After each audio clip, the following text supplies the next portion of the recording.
अच्छा, ये जून 2017 paper 2 variant 2 है। फर्स्ट क्वेश्चन है, the composition of atoms and ions can be determined from knowledge of atomic number, nucleon and charge number. ये आसान सा question है। ठीक है, इसमें आपको complete the table, atomic number दिया हुआ है। अब आपने प्रोडक्ट टेबल से देखने हुए एटॉमिक नंबर 3 किसका होता है, लिथियम का होता है। उसका नंबर ऑफ इलेक्ट्रॉन्स दिए हुए हैं, इसका मतलब है कि ये आइन बना हुआ है, +1 आइन लिथियम का ये वाला।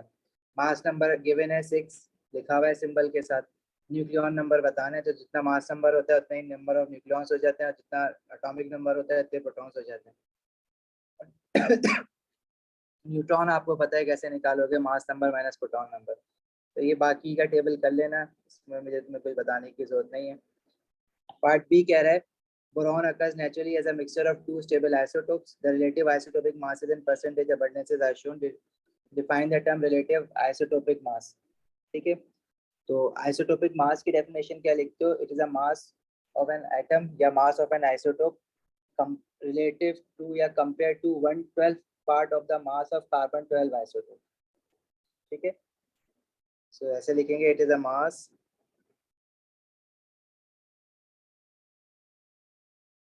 ऑफ आइसोटोप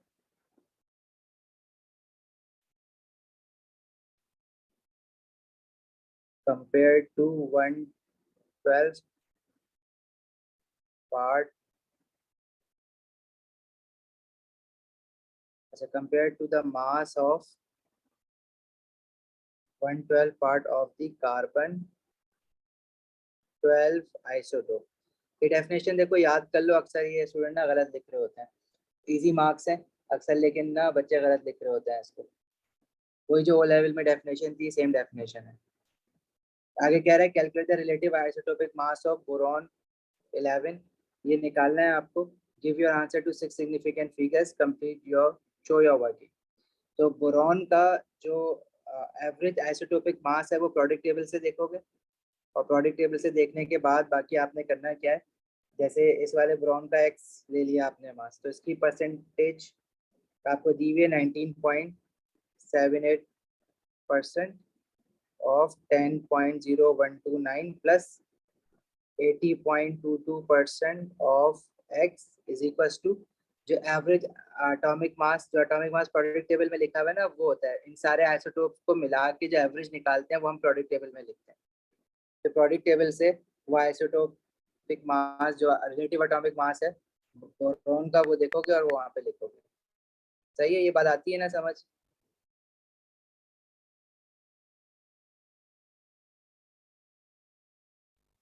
ठीक है, तो बोरॉन का होता है 10.8। यहाँ आपने 10.8 लिखना है, इसके लिए x के लिए सॉल्व करना है आपको, तो ये आपका बोरॉन के ये वाले आइसोटोप का रिलेटिव आइसोटोपिक मास पता लग जाएगा। अब वो एग्जैक्ट वैल्यू आएगी, डेसिमल में आएगी। अब वैसे तो उसने लिखा हुआ है यहाँ पे 11, लेकिन वो 11 का क्या एग्जैक्ट वैल्यू है वो आपको पता लग जाएगी, और वो 6 सिग्निफिकेंट फिगर्स पे लिखनी है, मतलब काफी बड़ा आंसर लिखना है आपने। कर लोगे इसको, आगे बढ़े। ईमान, हमदान, मुनीब, सबिया, जोबिया।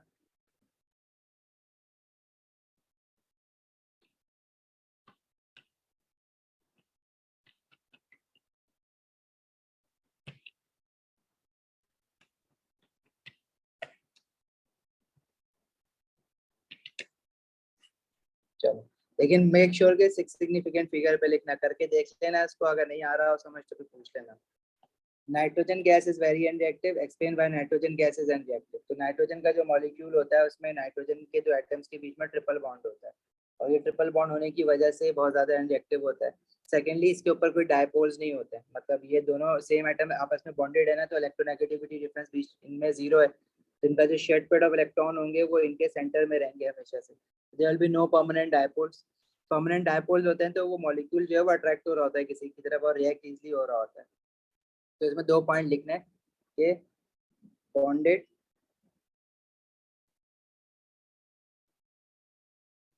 nitrogen atoms have triple covalent bond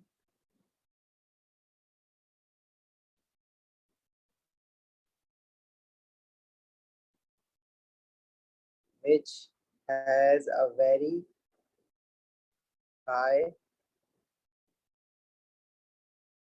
bond enthalpy, तोड़ना उनको मुश्किल होगा, मुश्किल से टूटेंगे तो रिएक्ट लेस इजली करेंगे वो, and nitrogen molecule is non-polar due to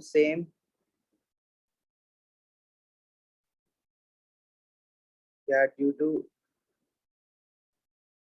zero electronegativity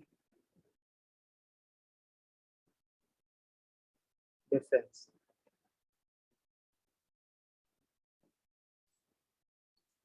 चलें आगे. Despite the low reactivity of nitrogen oxides of nitrogen occur in the atmosphere through both natural and man-made processes. Explained by oxides of nitrogen can be produced by internal combustion engine. जब nitrogen का inert होती है nitrogen gas, तो internal combustion engine में वो आखिर क्यों react कर जाती है ऑक्सीजन के साथ to produce nitrogen monoxide.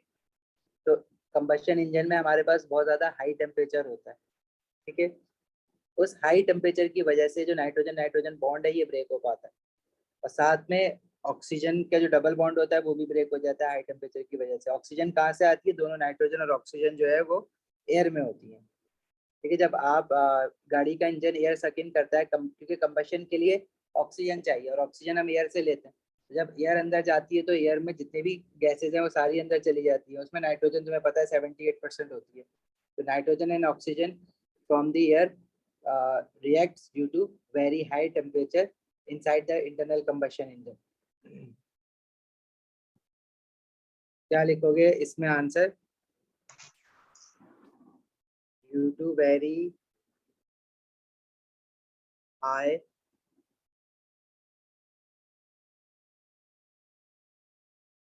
temperature inside. और हाई टेम्परेचर क्यों होता है अंदर? क्योंकि कंबशन हो रही होती है. Combustion reaction is an exothermic process. Fuel जल रहा होता है तो इसलिए एनर्जी प्रोड्यूस हो रही होती है. Due to very high temperature inside internal combustion engine,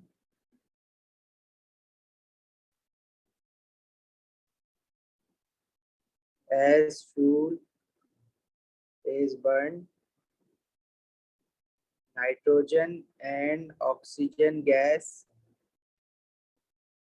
from air reacts as their bonds, the strong bonds are broken. किसी भी तरह लिख सकते हो इस बात को, लेकिन you have to include 2 points at any cost, that there is a very high temperature inside the internal combustion engine, and secondly which leads to the breaking down of these nitrogen and oxygen bonds. Next, कह रहा है state and explain using a suitable equation how oxides of nitrogen produced by internal combustion engine can be prevented from reaching the atmosphere.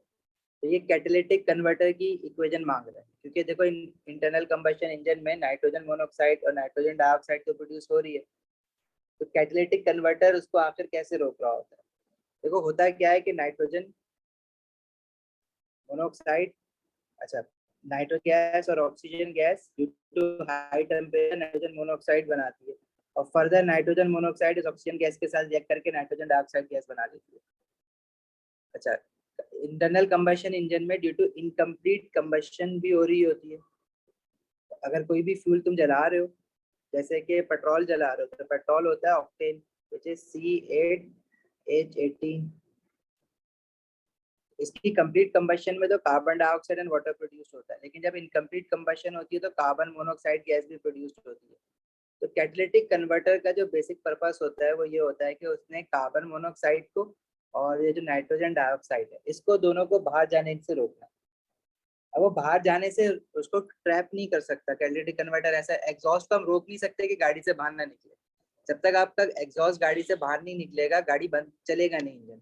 तो exhaust को बाहर निकलना जरूरी है। ठीक है, अगर आपका एग्जॉस्ट है जो सिलेंसर होता है गाड़ी का, उसको आगे से चोक कर दो तो गाड़ी स्टार्ट ही नहीं होगी। तो एग्जॉस्ट को बाहर तो निकालना है, तो हम लोग क्या करते हैं, कैटेलिटिक कन्वर्टर। ये कैटेलिटिक कन्वर्टर ना दो तीन काम कर रहा होता है। एक काम तो ये कर रहा होता है कि जो carbon monoxide gas incomplete combustion की वजह से प्रोड्यूस्ड हुई है, और जो नाइट्रोजन मोनोऑक्साइड या नाइट्रोजन डाइऑक्साइड गैस जो प्रोड्यूस्ड हो रही है, उनको आपस में रिएक्ट करवा देता है।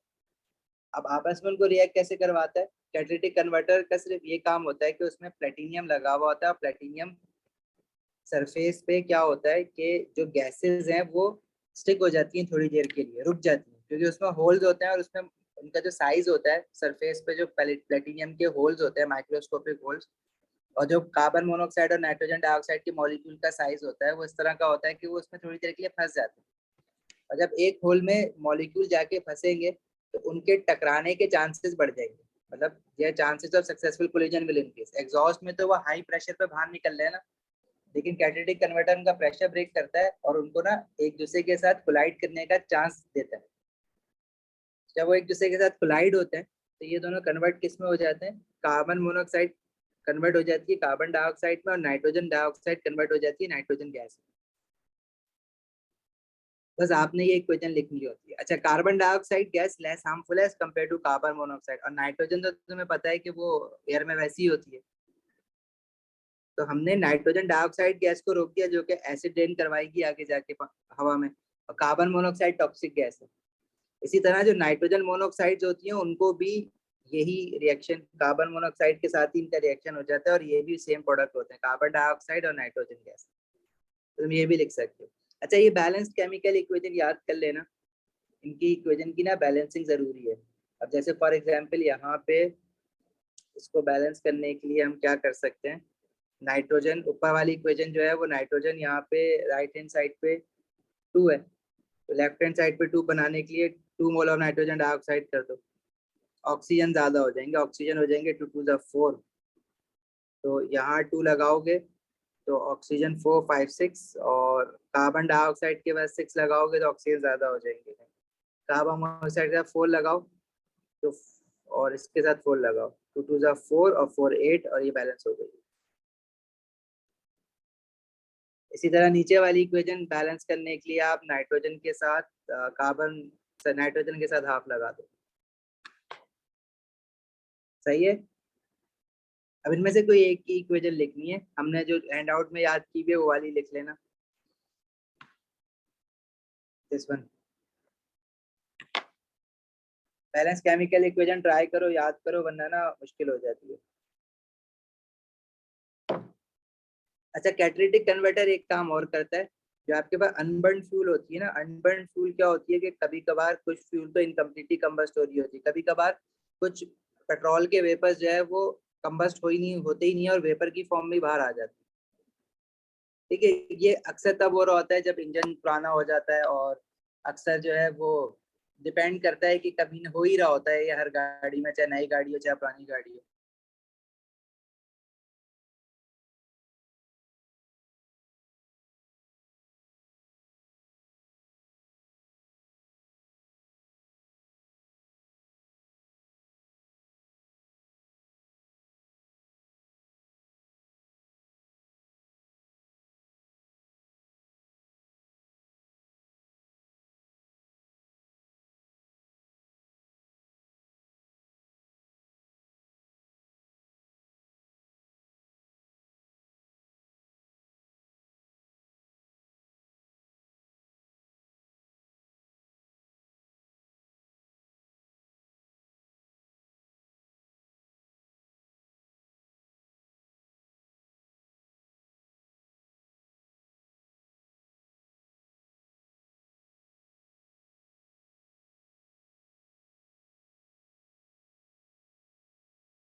आवाज आ रही है आप लोगों को?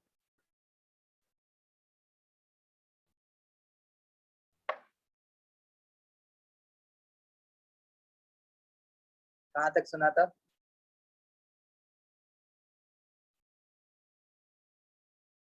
देखो, मैं कह रहा था कि कुछ अनबर्न फ्यूल अगर बाहर आती ना तो कैटेलिटिक कन्वर्टर उसको भी केटर कर लेता है, उसको भी मजीद जला देता है वो carbon dioxide and water.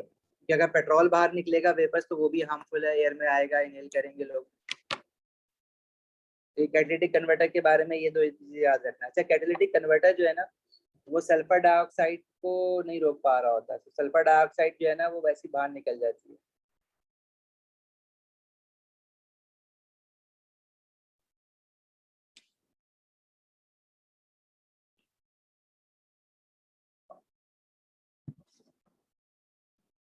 Basically petrol में ना कुछ सल्फर एलिमेंट भी होता है, जब वो जलता है पेट्रोल तो सल्फर डाइऑक्साइड गैस प्रोड्यूस होती है। तो उसको रोकने का तरीका ये है कि जब मैं फ्यूल यूज कर रहा हूँ ना तो उस फ्यूल को पहले से ना हम डीसल्फराइज करके रखें।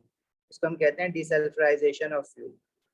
मतलब फ्यूल बनाए ऐसी कि उसमें सल्फर जितना निकाल सकते हैं निकाल दें बाहर।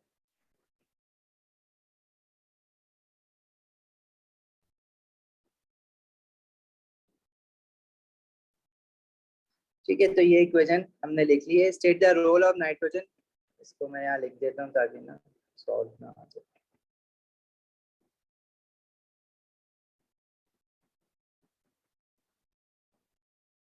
State the role of nitrogen dioxide in the formation of acid rain by the oxides of sulfur. Write suitable equation to explain this role.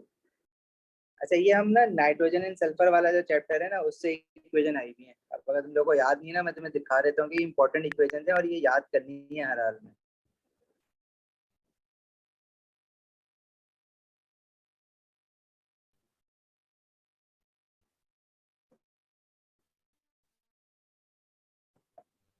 एक तो ये वाली पहली वाली, तो इंटरनल कंबशन इंजन में रिएक्शन हो रहा होता है। ठीक है, nitrogen monoxide further nitrogen dioxide बना लेती है, और जब ये नाइट्रोजन डाइऑक्साइड हवा में जाती है तो पानी के साथ मिलके ऑक्सीजन के साथ मिलके नाइट्रिक एसिड बना लेती है। वेबर प्रोसेस की इक्वेशन तो तुम लोगों को याद होती है, कैटलिस्ट भी याद होता है। और जो कैटालिटिक कन्वर्टर की इक्वेशंस हैं वो यहाँ नीचे लिखी हुई हैं।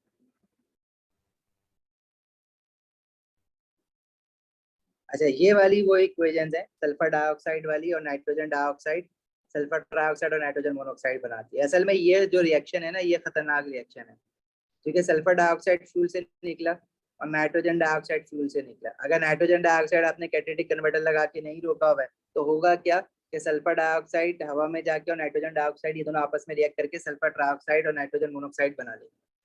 अब होता क्या है, सल्फर डाइऑक्साइड पानी में डिजोल्व होकर सल्फ्यूरिक एसिड बना लेता है जब बारिश होती है, एसिड रेन। इसी तरह जो नाइट्रोजन मोनोऑक्साइड यहाँ पे बनी है वो दोबारा ऑक्सीजन के साथ रिएक्ट करके नाइट्रोजन डाइऑक्साइड बना लेगी। तो ये जो नाइट्रोजन डाइऑक्साइड है ये दोबारा बन जाएगी, ये मजीद सल्फर डाइऑक्साइड को और सल्फर डाइऑक्साइड को जो है वो ऑक्सीडाइज करा के सल्फर ट्राइऑक्साइड बनाएगी। तो जो नाइट्रोजन डाइऑक्साइड है ना ये पहले थी, फिर रीजनरेट खत्म हुई, फिर रीजनरेट हो गई। इसलिए ना ये इसको हम कहते हैं कि भाई ना इसका कैटालिटिक एक्शन है, ऐसा कैटलिस्ट यूज हो रहा है। तो नाइट्रोजन डाइऑक्साइड और नाइट्रोजन मोनोऑक्साइड को हम लोग कहते हैं कि इनकी कैटालिटिक बिहेवियर है। दोनों का कैटालिटिक बिहेवियर क्यों है, क्योंकि कैटलिस्ट जैसे होता है ना कि रिएक्शन में जैसा कैटलिस्ट था वो वैसा ही आखिर में। जैसे नाइट्रोजन डाइऑक्साइड शुरू में थी, बीच में खत्म हो गई, फिर दोबारा आ गई, तो कैटलिस्ट रीजनरेट इटसेल्फ। इसी तरह नाइट्रोजन मोनोऑक्साइड जो है वो बनी थी बीच में, इनिशियली नाइट्रोजन मोनोऑक्साइड नहीं थी, और at the end of this reaction nitrogen monoxide अभी भी नहीं है, क्योंकि वो बीच में बनी थी और दोबारा वो खत्म हो गई। तो इसलिए हम इसको ना कहते हैं catalytic activity of nitrogenous oxides. ये जब वो कहते हैं ना कि right the equation to show the catalytic activity of nitrogen dioxide या नाइट्रोजन मोनोऑक्साइड, तो ये वाली दो इक्वेशन लिखते हैं। ठीक है, तो कैटालिटिक एक्टिविटी और नाइट्रोजन ऑक्साइड्स ये ना याद रखना क्योंकि वो इस नाम से कहते हैं। तो एक हेडिंग डाल के अपने पास या तो हैंडआउट में मार्क कर लो, जब भी वो कहेगा कैटालिटिक एक्टिविटी और नाइट्रोजन ऑक्साइड्स बताओ तो आप ये दो इक्वेशन लिखोगे। सही है, और जब वो कहेगा कि कैटालिटिक कन्वर्टर की इक्वेशन बताओ तो कैटालिटिक कन्वर्टर में आप एक वाली इक्वेशन लिख सकते हो और एक नाइट्रोजन डाइऑक्साइड वाली इक्वेशन लिख सकते हो।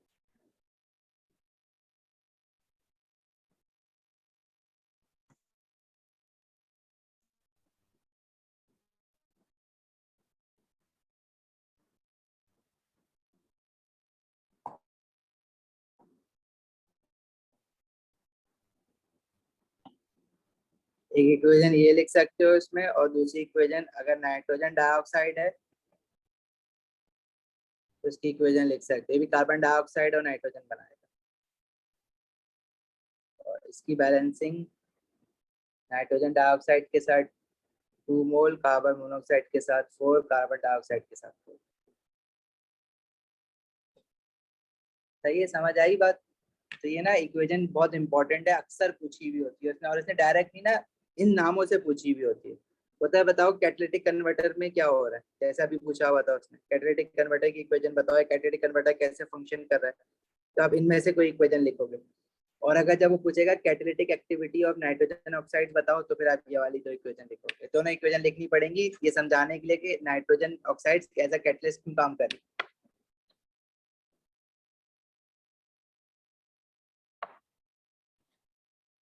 सही है, समझ आई बात? हमदान, मुनीफ, सबिया, जोबिया।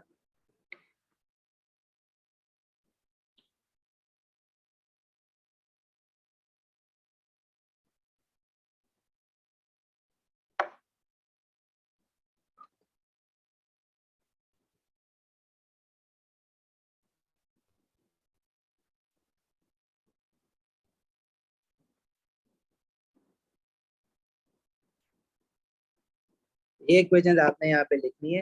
रोल क्या कह रहा है कि भाई state the role of nitrogen dioxide in the formation of acid then by oxides of sulphur. तो ये कैटालिटिक रोल की बात कर रहा है नाइट्रोजन डाइऑक्साइड के एज अ कैटलिस्ट। रोल क्या है इसका? Working as a catalyst.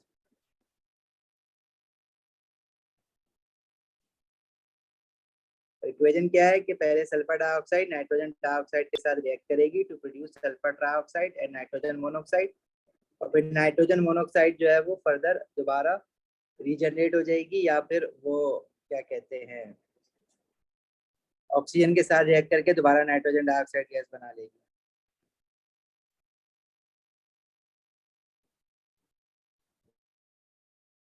ये पेज नंबर मैं बता देता हूँ ताकि ना ये हर हाल में मेक श्योर के इक्वेशन तुम्हें याद हो। 134 नाइट तुम्हारी हैंड आउट की जो बुक है उसमें पेज 134 है।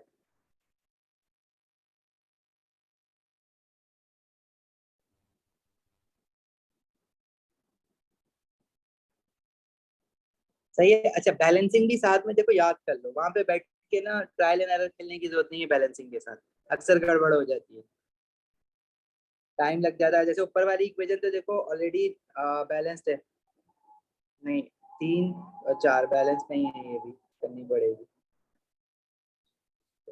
नहीं,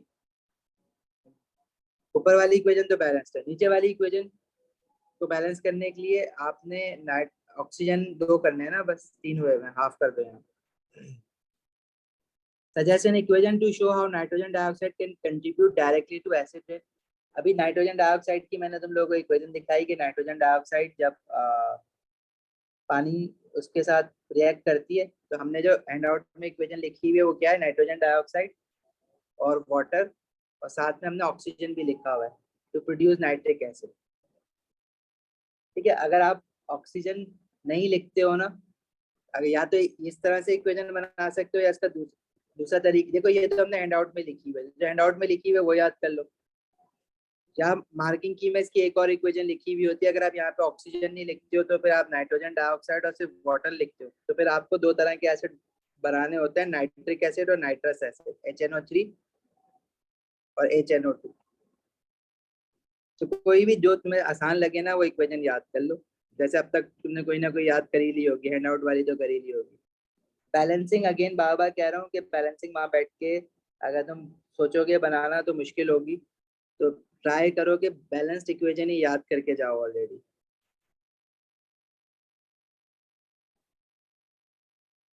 ठीक है, नाइट्रोजन ऑक्सीजन 3, इसको बैलेंस करने के लिए अब हाइड्रोजन यहाँ पे 2 है, तो सारा मसला जो है ना हाइड्रोजन क्रिएट करेगा यहाँ पे, वाटर का जो हाइड्रोजन है ना, इसको अगर मैं 2 करता हूँ तो ये 4, और यहाँ 2 करते हैं तो नाइट्रोजन ऑक्सीजन जो है मैं बैलेंस नहीं कर सकूंगा, 2 और 6। और अगर वाटर के साथ 2 लगाएं तो नाइट्रिक एसिड के साथ 4, नाइट्रोजन डाइऑक्साइड के साथ भी फिर 4 लगाना पड़ेगा।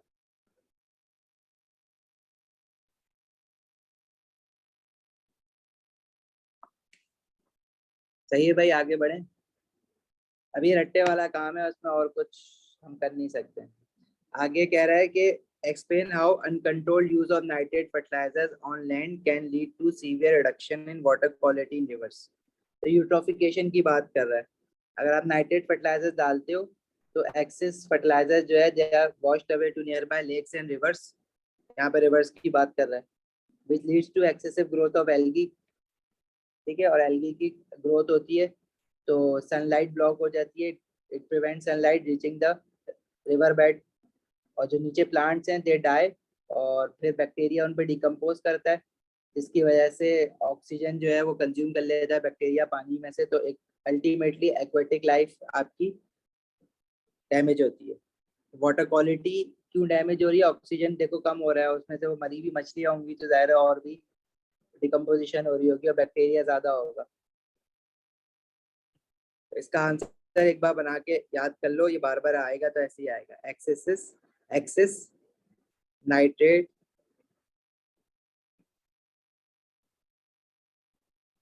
fertilizers are washed away to nearby rivers, causes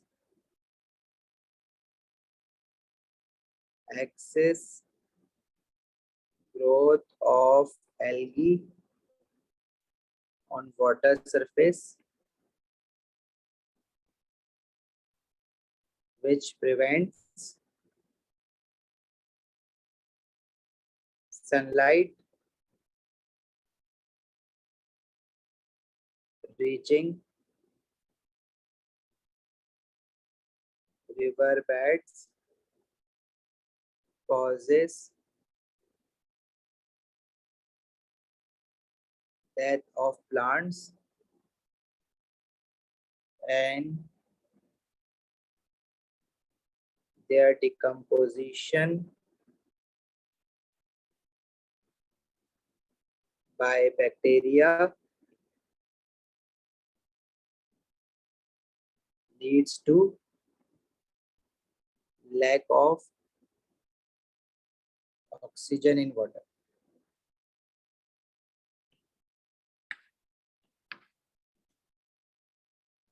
ये ओ लेवल में भी हम लिखते थे यूट्रोफिकेशन का आंसर, यहाँ भी पूछता है।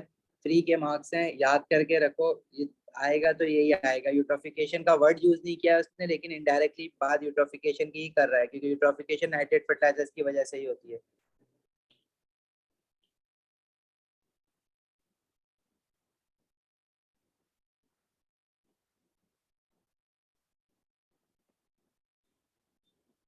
अच्छा, आगे कह रहे थे hydrogen halides HCl HBr and hydrogen iodide can undergo thermal decomposition in a sealed container and equilibrium is established। Some bond energies are shown in the table. Use the data to calculate the value for the enthalpy change for the thermal decomposition of hydrogen bromide according to the equation shown। तो देखो हमने enthalpy change of a chemical reaction using bond enthalpy data निकालना सीखा है। अब उसने जो general equation दी हुई है, लेकिन अगर ये इक्वेशन हम हाइड्रोजन ब्रोमाइड के लिए बना लें तो ये हो जाएगी। अब रिएक्टेंट साइड पे हमें पता है कि बॉन्ड ब्रेकिंग होनी होती है और प्रोडक्ट साइड पे बॉन्ड फॉर्मेशन होनी होती है।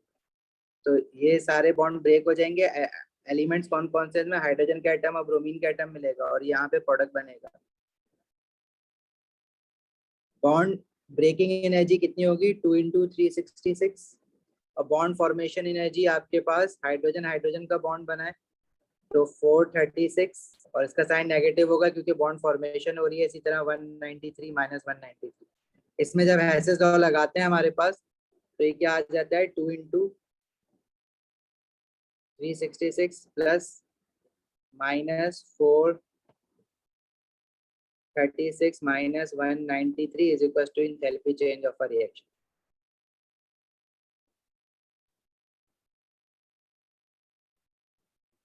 सही है, याद आया ये?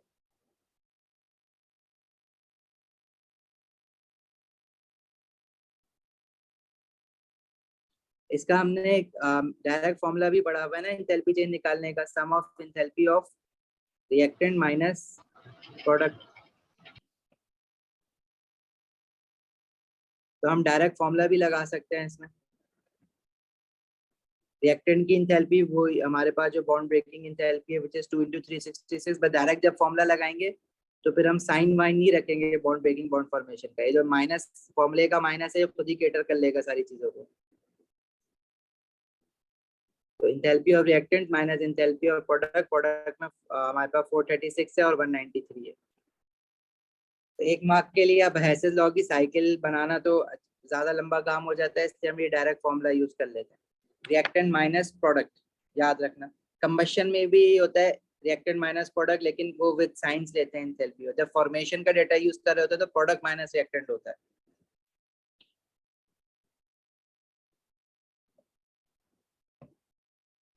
वैल्यू बताओगे कितनी आ रही है?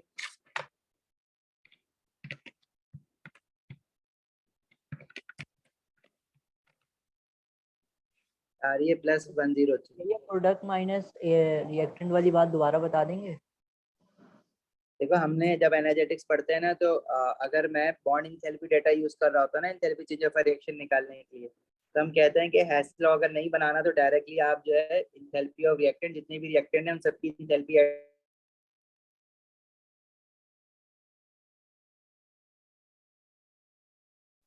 सर आवाज नहीं आ रही।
तो तुमको पता नहीं क्या हो रहा है। अभी आ गई स्क्रीन और आवाज?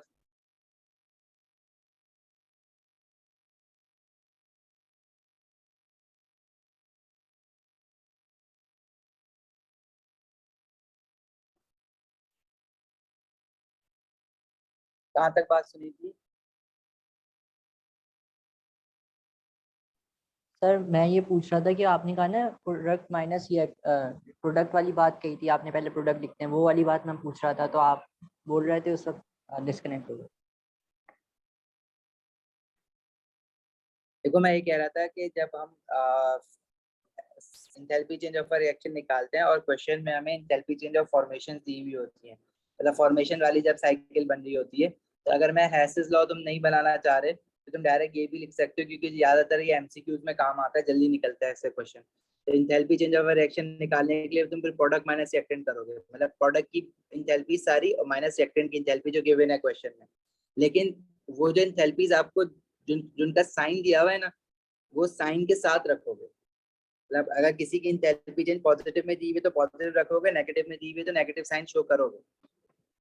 और इसी तरह combustion enthalpy change of combustion का डाटा जब दिया हुआ होता है तो उस वक्त जो है वो रिएक्टेंट माइनस प्रोडक्ट रखते हो, लेकिन विद साइंस।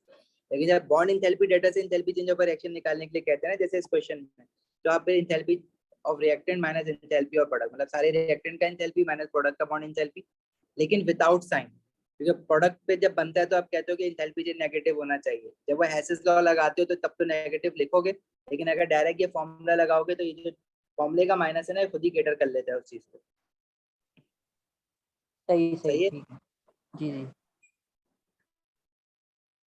अच्छा, बोल्ट्जमैन डिस्ट्रीब्यूशन कर्व दिया हुआ है, कह रहा है use the same axis sketch a second curve to indicate the Boltzmann distribution at a higher temperature. अब आपको पता है हायर टेंपरेचर पे कर्व जो है वो आगे चला जाता है, और क्या कहते हैं, पीक फ्लैटन हो जाती है, नीचे से चली जाती है और ये आगे बढ़ जाता है।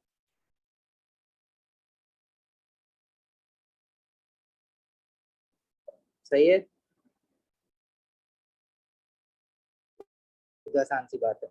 आगे कह रहा है with reference to the curve state and explain the effect of increasing temperature on the rate of decomposition of hydrogen bromide। अब हाइड्रोजन ब्रोमाइड की जो डिकम्पोजिशन हुई है उसका जो इंथैल्पी चेंज आया है वो पॉजिटिव आया है। ठीक है, अगर आप टेम्परेचर, क्योंकि रिवर्सिबल रिएक्शन है ना, इसलिए मैं इसका इंथैल्पी चेंज देख रहा हूँ, क्योंकि मुझे पता है कि टेम्परेचर बढ़ाने से इंथैल्पी चेंज अगर नेगेटिव होता है तो आपका इक्विलिब्रियम पीछे शिफ्ट हो सकता है, पीछे होता है, और अगर इंथैल्पी चेंज पॉजिटिव है तो इक्विलिब्रियम राइट हैंड साइड पे शिफ्ट होगा। अगर तो इक्विलिब्रियम का आगे सवाल करता है वो, यहाँ पे उसने सवाल किया हुआ है rate of decomposition, rate of a reaction का। तो rate of a reaction temperature, चाहे reaction reversible reaction forward direction में पॉजिटिव चाहे नेगेटिव हो, चाहे एंडोथर्मिक हो चाहे एक्सोथर्मिक हो, टेम्परेचर बढ़ाने से रेट तो हमेशा इंक्रीज ही होता है। ठीक है, पोजीशन ऑफ इक्विलिब्रियम शिफ्ट होना वो एक अलग बात है। अगर वो रिवर्सिबल रिएक्शन का या पोजीशन ऑफ इक्विलिब्रियम की बात करेगा तो फिर मैं ये देखूंगा कि फॉरवर्ड डायरेक्शन में एंडोथर्मिक है या एक्सोथर्मिक है। लेकिन अगर रेट की बात करेगा तो टेम्परेचर इंक्रीज करने से रेट ऑफ रिएक्शन इंक्रीज होता है, और उसका रीजन हमने लिखा हुआ है। अच्छा, रेट ऑफ फॉरवर्ड रिएक्शन भी इंक्रीज होता है, रेट ऑफ बैकवर्ड रिएक्शन भी इंक्रीज होता है। वो अभी बात कर रहा है temperature on the decomposition of hydrogen bromide. हमारी इक्वेशन यूं लिखी हुई है, मतलब हमारा फॉरवर्ड रिएक्शन जो है वो डिकम्पोजिशन ऑफ हाइड्रोजन ब्रोमाइड के लिए ही है। तो हम क्या बोलेंगे, इंक्रीजिंग टेम्परेचर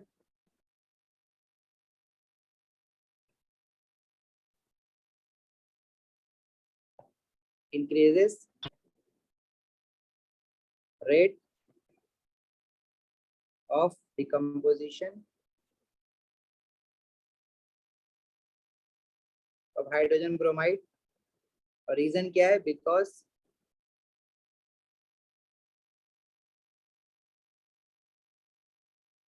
मोर,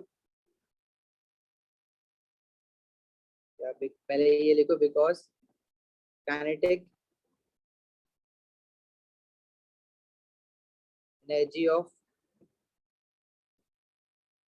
particles increases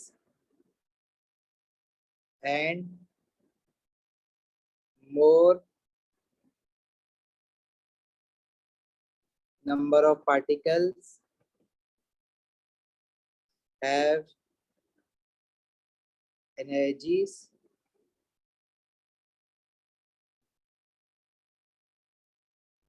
greater than activation energy। so frequency या chances भी लिख सकते हो उसकी जगह पे, frequency of effective collision increases।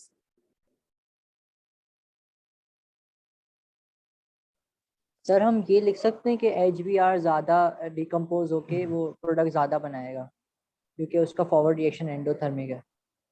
ये यहाँ पे नहीं लिख सकते क्योंकि यहाँ पे पूछा नहीं है ना, यहाँ पे बात रेट की है सिर्फ। सर लेकिन उसने जो डिकम्पोजिशन का जो वर्ड लिखा है इसका तो ये मतलब नहीं कि वो डिकम्पोज होगा तो वो बनेगा, तो जिस रेट से वो लेकिन डिकम्पोज हो रहा है।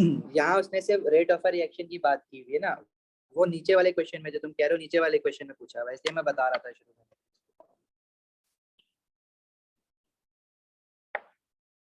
देखो रेट ऑफ अ रिएक्शन अलग चीज होती है और पोजीशन ऑफ इक्विलिब्रियम शिफ्ट होना अलग चीज होती है।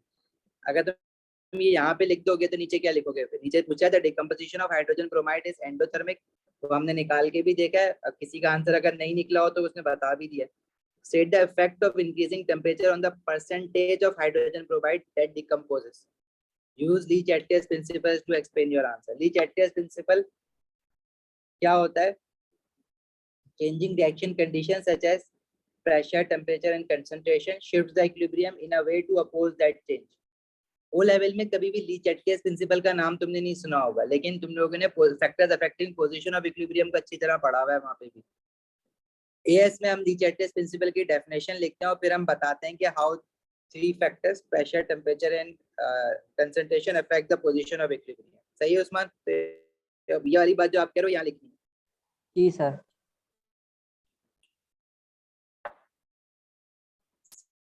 State the effect of increasing temperature on the percentage of hydrogen bromide that decomposes. ज्यादा percentage decompose होगा तो decomposition percentage of hydrogen bromide will increase as increasing the temperature shift the equilibrium towards right hand side. As per Lee-Chatter's principle, forward reaction is endothermic, so increasing temperature will shift the equilibrium towards right hand side. अब इसको छोटा करके लिख देना है, मैं लिखवा देता हूँ। Increasing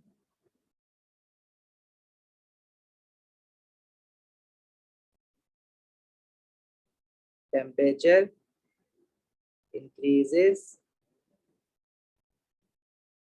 percentage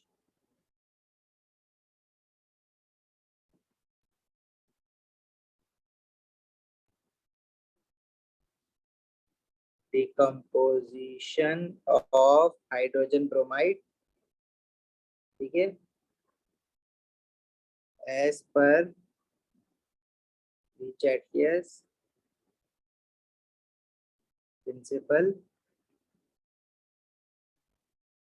as forward reaction is endothermic, so position of equilibrium shifts towards right hand side to oppose the increase in temperature.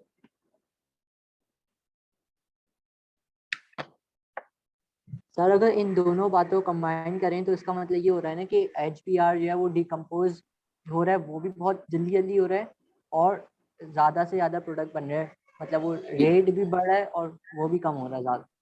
Exactly.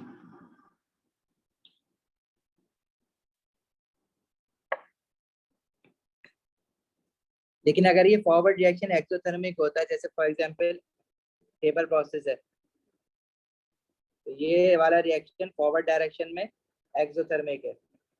अगर इसमें आप टेम्परेचर इंक्रीज करोगे तो रेट तो इंक्रीज होगा, लेकिन position of equilibrium will shift toward left hand side, तो yield decrease हो जाएगी, प्रोडक्ट कम बनेगा। In order to oppose that change in temperature, position of equilibrium will shift towards left hand side as forward reaction is exothermic. यहाँ endothermic है तो position of equilibrium right पे जा रहा है, ज्यादा हाइड्रोजन ब्रोमाइड डिकम्पोज होकर ज्यादा प्रोडक्ट बनाएगा और जल्दी जल्दी भी बनेगा। सर फिर अमोनिया वाले केस में रिएक्टेंट बनने का जो रेट है वो तेज हो जाएगा, हम ये कह सकते हैं? नहीं, रिएक्टेंट और प्रोडक्ट बनने का रेट दोनों फास्ट होंगे, फॉरवर्ड रिएक्शन भी फास्ट हो जाएगा, बैकवर्ड रिएक्शन भी फास्ट हो जाएगा। अच्छा लेकिन रिएक्टेंट ज्यादा बन रहा होगा, समझना थोड़ा सा ना, क्योंकि देखो अगर टेम्परेचर बढ़ाओगे तो टेम्परेचर अकेले नाइट्रोजन और हाइड्रोजन के लिए थोड़ी बढ़ रहा होगा, अमोनिया के लिए, अमोनिया मॉलिक्यूल्स के लिए भी तो साथ बढ़ रहा है, क्योंकि आप अलग से अंदर जाके नाइट्रोजन और हाइड्रोजन को तो गर्म नहीं कर रहे ना, पूरे कंटेनर को गर्म कर रहे हो। सही सही।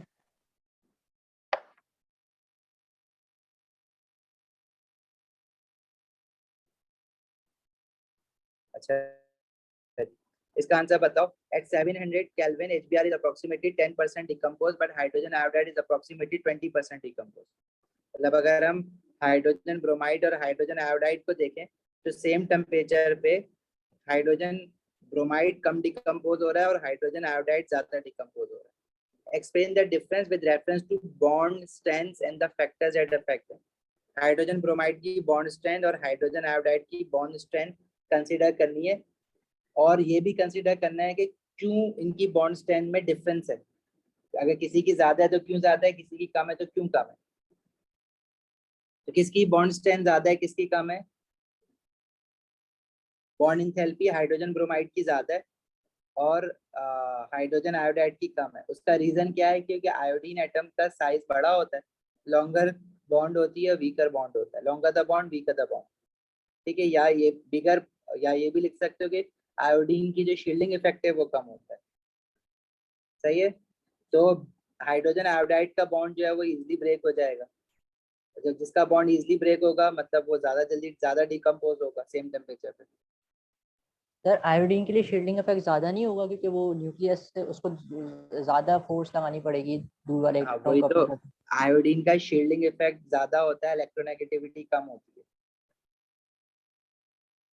अगर मैंने ब्रोमीन का बोल दिया है तो गलती से बोल दिया होगा, वरना आयोडीन का शील्डिंग इफेक्ट ज्यादा होता है क्योंकि नीचे।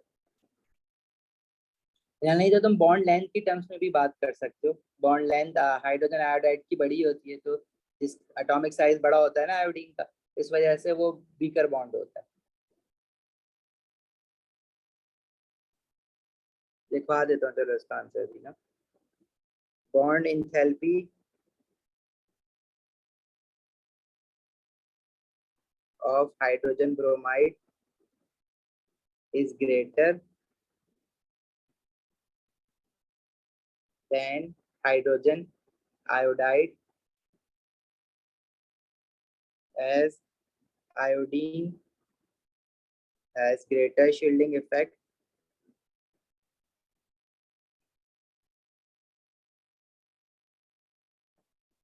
and larger atomic radius.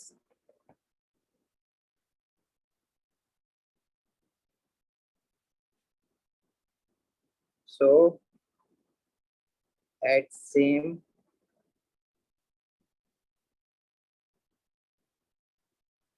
temperature, hydrogen iodide decomposes more than hydrogen bromide.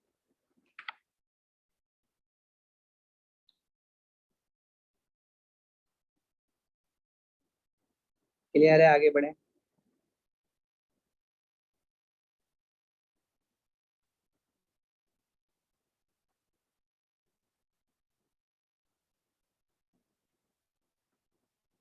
आगे कह रहा है temperature above 1500 Kelvin HCl will decompose. A sample of 0.3 mole of HCl decomposed in a sealed container. The resulting equilibrium mixture was found to contain 1.5 exponent minus 2 mole of chlorine. देखो HCl जब decompose होगा, अब ये equation मैं किस तरह से बना रहा हूँ, वैसे तो बनानी आनी चाहिए, लेकिन ऊपर इसने जनरल इक्वेशन दी हुई थी ना मुझे, उसकी जगह हाइड्रोजन ब्रोमाइड भी रख सकते हैं, हाइड्रोजन आयोडाइड भी रख सकते हैं, हाइड्रोजन क्लोराइड भी रख सकते हैं। तो हाइड्रोजन और क्लोरीन बन जाएगा जब HCl रखोगे तो। हाइड्रोजन ब्रोमाइड रखा था तो हाइड्रोजन और ब्रोमीन बन गया था। हाइड्रोजन आयोडाइड रखोगे तो हाइड्रोजन और आयोडीन बन जाएगा। अब वो HCl के लिए कह रहे हैं, HCl के लिए इक्वेशन क्या हो जाएगी? 2 mole of HCl will decompose to form 1 mole of hydrogen gas and 1 mole of chlorine gas. सही है। अच्छा 1500 केल्विन पे तो HCl भी गैस फॉर्म में होगी, हाइड्रोजन भी गैस फॉर्म में बनेगा, क्लोरीन भी गैस फॉर्म में होगा। अच्छा इनिशियली उसने हमें क्या बोला हुआ है कि HCl का 0.3 मोल लिया है।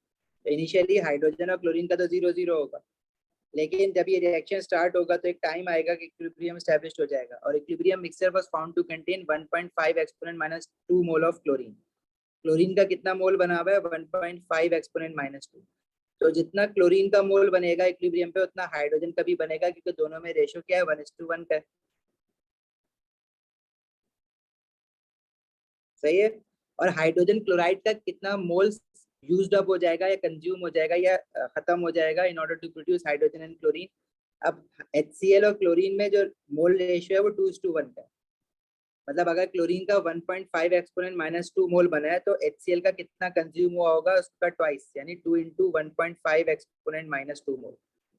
और अगर HCl का 2 × 1.5 एक्सपोनेंट -2 मोल कंज्यूम हो गया तो उसका बचा कितना रह गया होगा इक्विलिब्रियम पे, वो हम कैसे माइनस करके निकाल लेंगे। तो वो आ रहा है 0.009।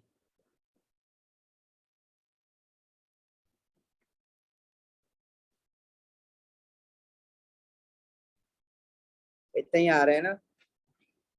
नहीं, कुछ गलत हो गया मुझसे, माइनस गलत हो गया। ये आ रहा है 0.27।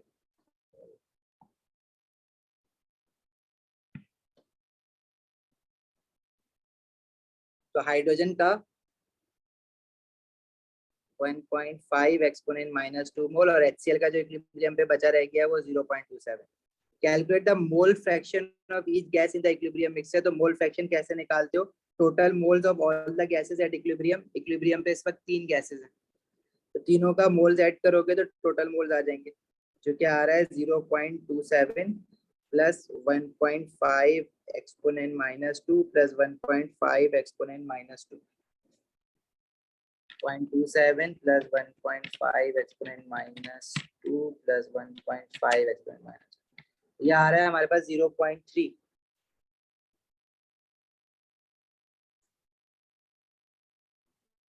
साथ साथ रिचेक करते जाना, 0.3 आ रहा है ना। मैं कैलकुलेटर, यस 0.3। तो मोल फ्रैक्शन ऑफ HCl कैसे निकालोगे? जो HCl के मोल्स हैं इक्विलिब्रियम पे वो 0.27 है, तो 0.27 HCl के मोल 0.27 divide by total moles at equilibrium. चाहो तो ऐसे लिख दो, चाहो तो सिंपलेस्ट फ्रैक्शन करके लिख दो, 0.27 डिवाइड बाय 0.3, तो ये बन जाएगा 0.9। इसके आगे है 0.9। हाइड्रोजन के मोल्स इक्विलिब्रियम पे कितने हैं? 1.5 एक्सपोनेंट -2 डिवाइडेड बाय 0.3, यह आ रहा है 0.05। और क्लोरीन के भी इतने ही आएंगे क्योंकि उसके भी मोल्स एट इक्विलिब्रियम 1.5 एक्सपोनेंट -3 है डिवाइड बाय 0.3। सही है भाई?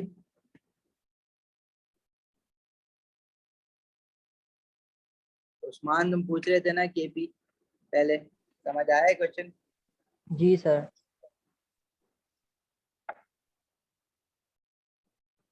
अच्छा, अब फिर वो डायरेक्ट KP निकलवाएगा तुमसे कुछ। In another experiment, under different conditions, an equilibrium mixture was produced with mole fraction for each species. अच्छा, दोबारा ये रिएक्शन किया और मोल फ्रैक्शन हमारे जो निकले थे वो 0.9, 0.05, 0.05 थे। उसने दूसरे रिएक्शन में जो निकाले उनके मोल फ्रैक्शन आपको बता दिए ऑलरेडी। वो कह रहा है कि इन मोल फ्रैक्शन को यूज करके KP की वैल्यू निकालो। तो KP की एक्सप्रेशन क्या होगी? Partial pressure of hydrogen into partial pressure of chlorine, दोनों पे 1 मोल है, पावर 1 होगी, और फिर डिनोमिनेटर में partial pressure of hydrogen chloride, इस पे पावर 2 आ जाएगी। तो hydrogen is 0.06 into 0.06 divided by HCl का कितना है? 0.88। हमारे अपने जो मोल्स निकले हैं ना वो यूज नहीं करवा रहा है, नए मोल्स दे रहा है, वरना अक्सर जो है वो जो आपसे निकलवाता है उसी को आगे यूज करवाता है। सही है? सर जिस तरह कंसंट्रेशन यूज होती है उसके लिए हम 1 से डिवाइड कर देते हैं अगर हमारे पास कोई नंबर और नहीं होता, तो प्रेशर के लिए कोई इस तरीके से काम करते हैं या मोल ही रखते हैं हमेशा? प्रेशर के लिए आपको तो मोल फ्रैक्शन कह रहे हैं ना, तो मोल्स ही रखोगे। और कंसंट्रेशन केसी के केस में आता है, तो उसमें या तो वो वॉल्यूम देता नहीं है तो सबका वी होता है, तो वो अल्टीमेटली वी कैंसिल आउट हो रहा होता है, या फिर वो आपको वॉल्यूम बता देता है तो हम वॉल्यूम डिवाइड करते हैं। सही सही।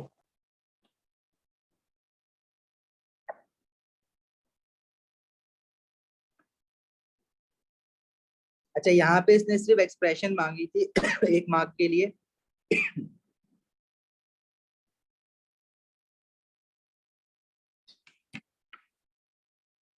एक मिनट रुकना है।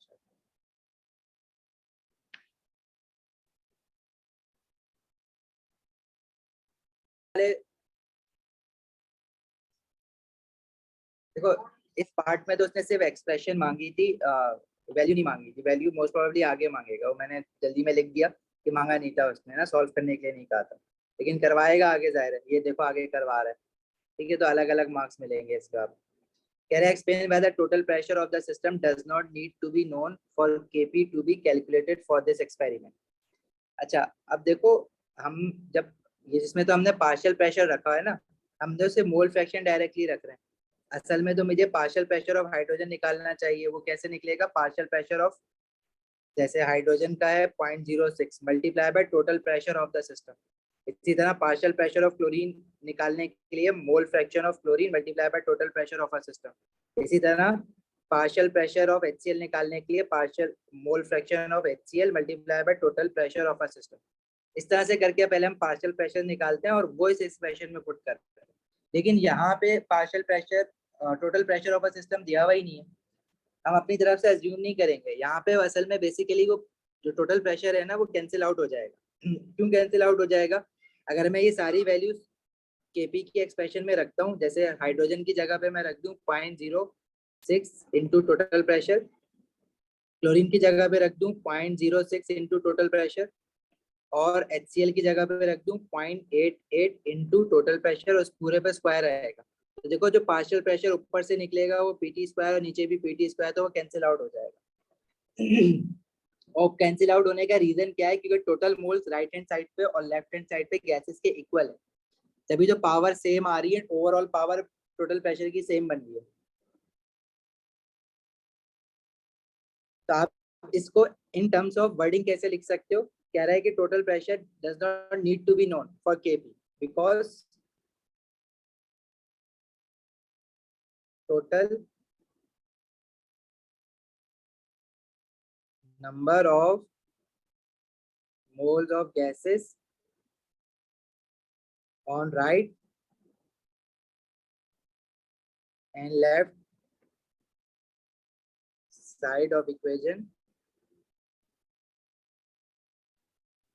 are equal. So total pressure cancels out.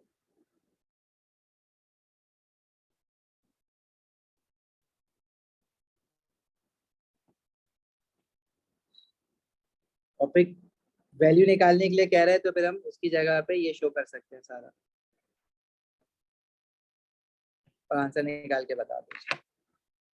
अभी ये बहुत आसान क्वेश्चन था और 18 मार्क्स का।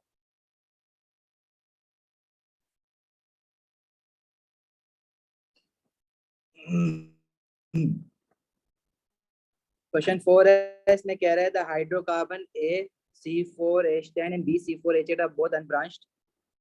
अब ये एक तो एल्केन है, ब्यूटेन है C4H10 जो है, और C4H8 जो है वो ब्यूटीन लग रहा है, साइक्लोब्यूटेन भी हो सकता है, लेकिन वो कह रहा है कि अनब्रांच्ड है। अच्छा, A डज नॉट डीकलराइजेस ब्रोमीन, ए जो है वो ब्रोमीन को डीकलराइज नहीं कर रहा क्योंकि कार्बन कार्बन डबल बॉन्ड नहीं है। B decolourises bromine and shows geometrical isomerism, इससे कंफर्म हो गया है कि ये ब्यूटीन है। वरना देखो मैं अभी कंफ्यूज था कि ए जो है वो ब्यूटेन तो है, बी जो है वो अनब्रांच्ड है, लेकिन वो साइक्लोब्यूटेन भी हो सकता था। लेकिन जब उसने ये कह दिया कि ब्रोमीन डिक्लोराइज कर रहा है, मतलब कार्बन कार्बन डबल बॉन्ड है उसमें, और दूसरी बात वो ये कर रहा है कि शोज ज्योमेट्रिकल आइसोमेरिज्म, उससे मुझे ये पता लग रहा है कि जो ब्यूटीन है वो ब्यूटवनीन है या ब्यूटुइन है। अगर देखो ब्यूटवनीन होता है तो ब्यूटवनीन तो सिस्टर्स आइसोमेरिज्म शो नहीं करता ना, क्योंकि उसमें जो डबल बॉन्डेड कार्बन एटम्स हैं, एक डबल बॉन्डेड कार्बन एटम के साथ दोनों के दो हाइड्रोजन लगे हुए होंगे। तो सिस्टर्स आइसोमेरिज्म तो तब होती है जब दो double bonded carbon atoms must have different atoms और group of atoms attached to it, लेकिन one of the double bonded carbon atom in but one ene has same atoms attached, that is hydrogen, तो this must be but two ene. तो ये B जो है वो ब्यूटुइन की बात कर रहा है, और ए जो है वो ब्यूटेन है।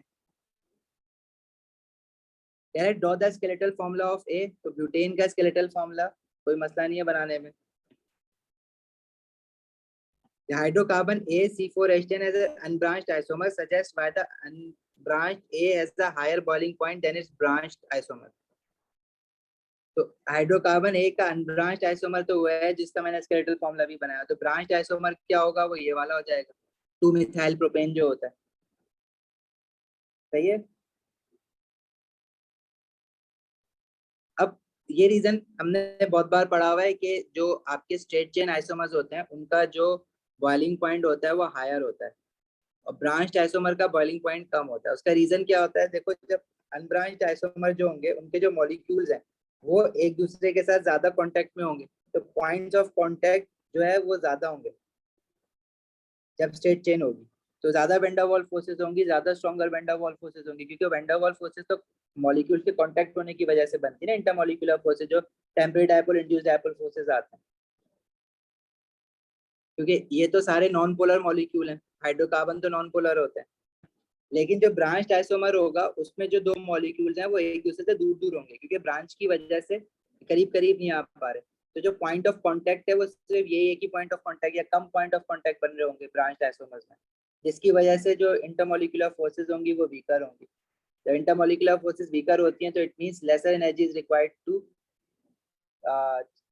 बॉयल इट और चेंज ऑफ स्टेट।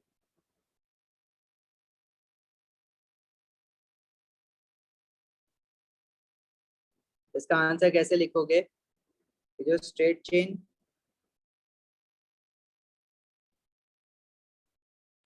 सर यहाँ इलेक्ट्रॉन वाला रीजन नहीं देख सकते ना, क्योंकि इलेक्ट्रॉन तो सेम है दोनों के अंदर, वो जो कहते हैं इलेक्ट्रॉन्स इलेक्ट्रॉन तो ज्यादा सेम है, होंगे। मॉलिक्यूलर मास सेम है, इलेक्ट्रॉन्स तो सेम है दोनों के, सरफेस एरिया वाला रीजन आएगा। दो होते हैं ना, दो फैक्टर्स अफेक्ट करते हैं temporary dipole induced dipole forces को, एक आपका नंबर ऑफ इलेक्ट्रॉन्स और एक आपका surface area. Surface area more point of contact. तो straight chain isomer has stronger intermolecular forces भी लिख सकते हो, temporary dipole induced dipole forces भी लिख सकते हो, वैन डर वाल फोर्सेस भी लिख सकते हो। लेकिन हमें पता है कि स्पेसिफिकली क्योंकि ये जो हाइड्रोकार्बन है ये नॉन पोलर होते हैं, तो इनमें जो फोर्सेस ऑफ अट्रैक्शन होती है वो temporary dipole induced dipole forces होती है, जिसको हम वैन डर वाल भी कहते हैं, लेकिन यूजुअली हम टेम्परेरी डायपोल इंड्यूस्ड डायपोल ही लिखते हैं। Straight chain isomer has stronger temporary dipole induced dipole forces, और स्ट्रॉन्गर होने का रीजन नंबर ऑफ इलेक्ट्रॉन्स नहीं है, स्ट्रॉन्गर होने का रीजन क्या है, क्योंकि ज्यादा है इंटरमॉलिक्यूलर फोर्सेस उसमें। ज्यादा क्यों है, क्योंकि पॉइंट ऑफ कांटेक्ट ज्यादा है between the molecule.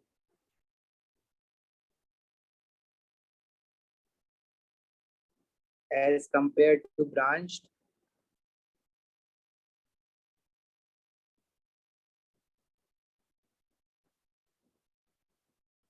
As in straight chain there are more point of contacts between the molecules। सही है।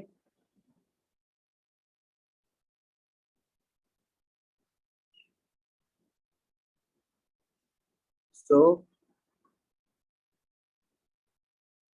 देखो जब भी बॉइलिंग पॉइंट या मेल्टिंग पॉइंट की बात होती है, आपको पता है आपने ये बता दिया कि ज्यादा इंटरमोलिकुलर फोर्सेस किस में है, लेकिन आखिर में ये पॉइंट जरूर लिखोगे जिसमें ज्यादा इंटरमोलिकुलर फोर्सेस हैं, उनको ब्रेक करने के लिए उन फोर्सेस को ज्यादा एनर्जी चाहिए होती है। So more energy is required to break stronger intermolecular forces. अब ज्यादातर स्टूडेंट ना ये वाली बात आखिर वाली नहीं लिखते हैं, वो कहते हैं कि भाई जब हमने बता दिया है कि स्ट्रेट चेन में ज्यादा इंटरमोलिकुलर फोर्सेस हैं, ज्यादा temporary dipole induced dipole forces हैं, तो ऑब्वियसली ऑब्वियस बात है कि उसको तोड़ने के लिए ज्यादा एनर्जी चाहिए होगी, तो ये बात लिखने की क्या जरूरत है, why to state the obvious. लेकिन make sure you state the obvious, आपको ये बात लिखनी है। अक्सर इसके पॉइंट मार्क्स होते हैं, अक्सर नहीं भी होते। जैसे इस क्वेश्चन में 2 मार्क्स का ना, तो 2 मार्क्स आपके ऊपर कवर हो गए। इस क्वेश्चन में इसके मार्क आखिरी पॉइंट के नहीं मिलेंगे, लेकिन अक्सर क्वेश्चन में इसका मार्क है। मैं कहता हूँ कि अब भाई अपना आंसर ऐसे ही बना के रखो कि तुम हमेशा लिख लो ये। अब तुम ये सोचो नहीं बैठ के कि भाई इसका मार्क है या नहीं है, मैं लिखूं या नहीं लिखूं, लिख दो। ये गलत तो कुछ नहीं लिख रहे हो, तो ज्यादा लिखने के मार्क्स तो काटेगा नहीं। अगर लाइनें नहीं भी है ना तो भी नीचे लिख देना, लिख देना, रिस्क मत लेना अगर तुम्हें समझ ही नहीं आ रहा कि कहाँ लिखना है कहाँ नहीं लिखना।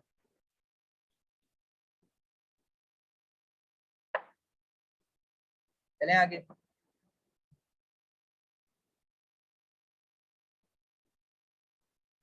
Give the structure formula of B.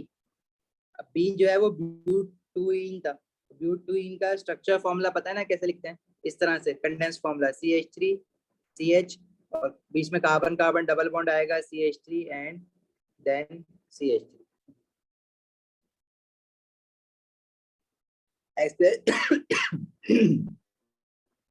explain why B shows a geometrical isomerism। तो ब्यूटूइन ज्योमेट्रिकल आइसोमेरिज्म क्यों शो करता है? क्योंकि जो डबल बॉन्डेड कार्बन एटम है दे हैव डिफरेंट एटम्स और group of atoms attached to it. और secondly, अगर फॉर एग्जांपल एक यहाँ पे हाइड्रोजन लगा है या CH3 लगा है, this is hydrogen, this is CH3, तो दिस इज ब्यूटूइन, बट ये कौन सा आइसोमर है ब्यूटूइन का?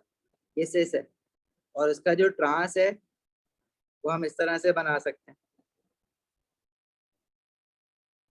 तो हाउ कैन वी से कि भाई ये दोनों डिफरेंट मॉलिक्यूल्स हैं, नॉट आइडेंटिकल मॉलिक्यूल्स? क्योंकि दूसरे वाले में, जो दूसरा वाला डबल बॉन्डेड कार्बन एटम है दूसरे वाले मॉलिक्यूल में, उसमें CH3 ऊपर है, हाइड्रोजन नीचे। तो हमें कैसे पता कि ये रोटेट होके ऊपर नहीं गया है? मतलब कार्बन कार्बन बॉन्ड, क्योंकि डबल बॉन्ड तो रोटेट करते ही नहीं है ना। तो जब भी आपसे वो पूछेगा कि अगर कोई मॉलिक्यूल ज्योमेट्रिक या सिस्टास आइसोमेरिज्म शो कर रहा है और क्यों कर रहा है, तो सबसे पहले तो उसमें आप देखोगे कि कार्बन कार्बन डबल बॉन्ड है या नहीं। अगर कार्बन कार्बन डबल बॉन्ड है तो यू आर श्योर के there will be no rotation between the carbon carbon double bond. और दूसरी बात कि जो डबल बॉन्डेड कार्बन एटम है they should have different atoms और group of atoms attached to it. ठीक है, तो आप बताओगे कि बी इसलिए ज्योमेट्रिकल आइसोमेरिज्म शो कर रहा है as there is a carbon carbon double bond in a molecule which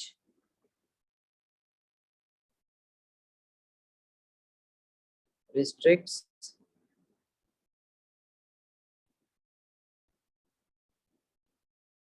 rotation of carbon carbon double bond and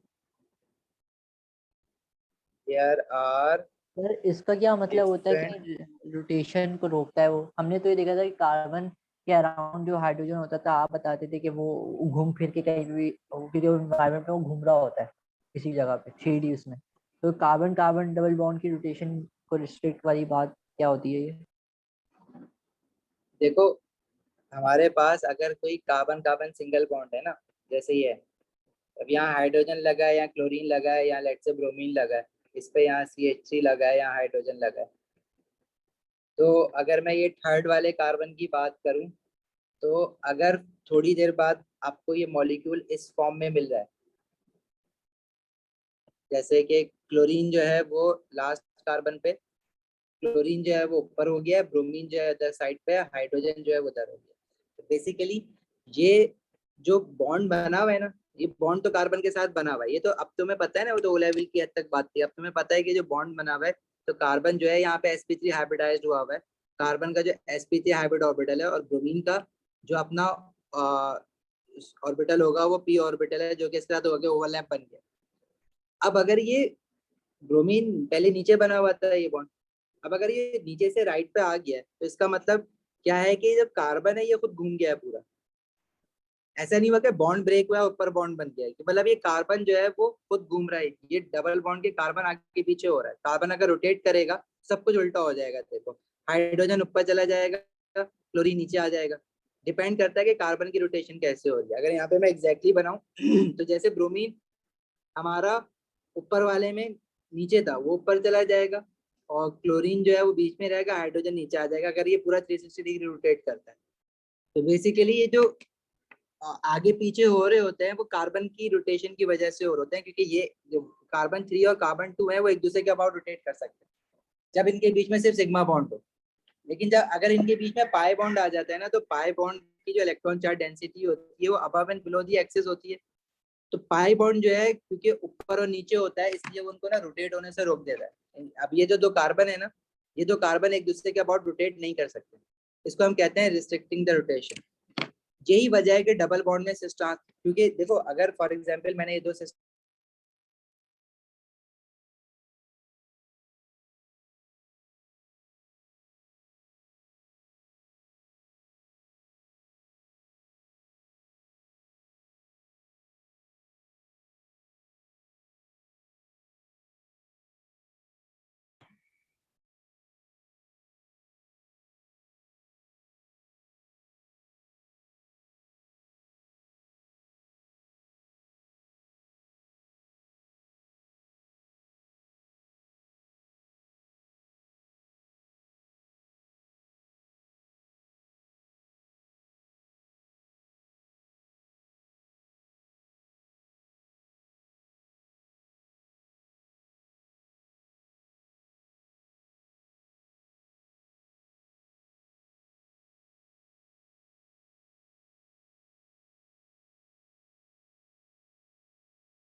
आवाज आ रही है।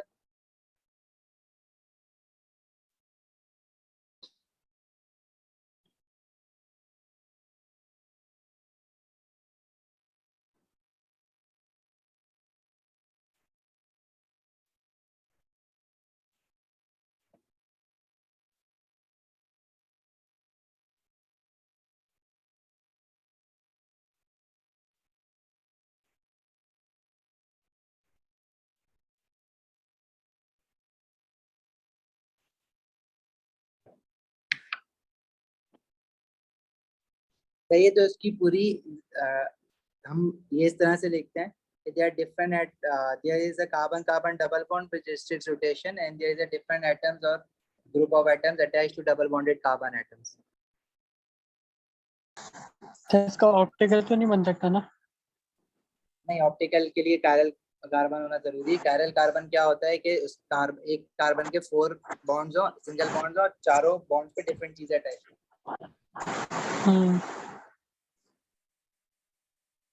सही। So next क्या है, draw the mechanism of the reaction of B with bromine. Electrophilic addition reaction होता है alkene के साथ. Include all necessary charges, dipoles and lone pairs and Kelly arrows. तो हमें ये तो पता है कि जो रिएक्शन मैकेनिज्म है ये इलेक्ट्रोफिलिक एडिशन है, और बी जो है वो ब्यूटूइन है। तो ब्यूटूइन आप ऐसे बनाओगे जिसमें एक आपका हाइड्रोजन लगा हुआ है, ACH3 इधर, एक CH3 इधर, एक हाइड्रोजन। अब ब्रोमीन मॉलिक्यूल जो है वो डबल बॉन्ड को जब अप्रोच करेगा तो जो ब्रोमीन एटम आपका क्या कहते हैं डबल बॉन्ड के पास जा रहा है उस पर पार्शियल पॉजिटिव चार्ज आ जाता है, और जो ब्रोमीन अवेयर डबल बॉन्ड से उस पर पार्शियल नेगेटिव चार्ज आ जाता है। शेड पेड ऑफ इलेक्ट्रॉन जो ब्रोमीन अवेयर उसकी तरफ जाएगा और डबल बॉन्ड जो है पार्शियल पॉजिटिव ब्रोमीन को अटैक करेगा।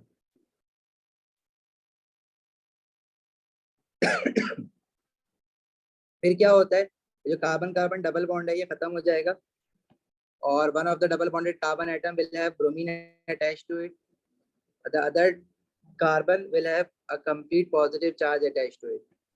ठीक है, ये जो ब्रोमीन जिस ब्रोमीन पे पार्शियल पॉजिटिव था वो उस पर अटैक किया था डबल बॉन्ड ने और वो अटैच्ड हो गया कार्बन के साथ। तो दूसरा जो ब्रोमीन है वो एक एक्सिस इलेक्ट्रॉन ले लेगा क्योंकि शेड पर उसकी तरफ आया तो यहाँ पे एक लोन पेयर दिखाते हो और ब्रोमीन पे नेगेटिव चार्ज दिखाओगे, वो इस कार्बोकेटाइन को अटैक करेगा जो कार्बन पॉजिटिव है उसको, और अल्टीमेट प्रोडक्ट आपके पास क्या बन जाएगा, दोनों कार्बन के ऊपर पे ब्रोमीन लग जाएगा लाइक दिस।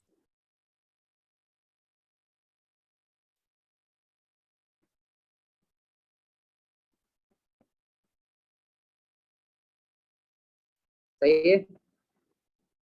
तो ये 4 मार्क्स का है। 4 मार्क्स में आपने अगर ये डायपोल बनाना अगर आप भूल गए, ये चार्ज और ये ब्रोमीन पे नेगेटिव चार्ज और ये लोन पे है, तो 1 मार्क वहां खा जाएगा तुम्हारा।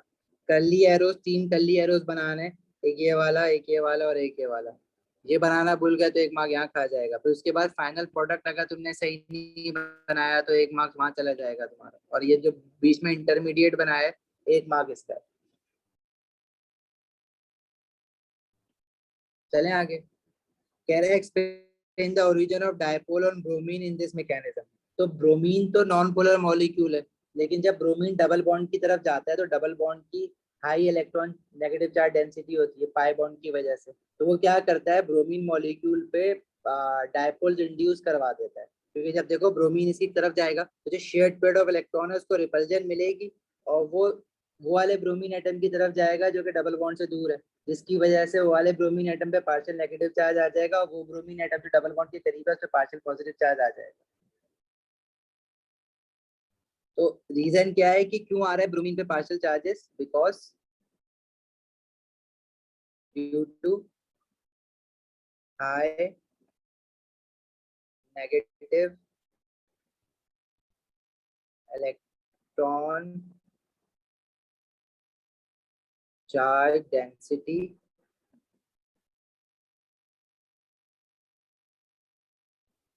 of pi electrons in double bond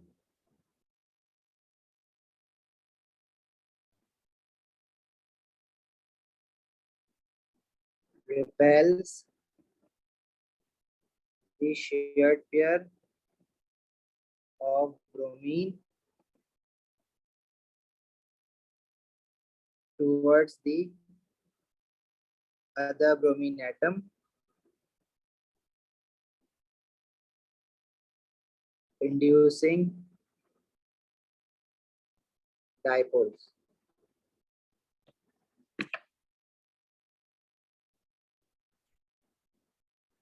सही, आगे बढ़े।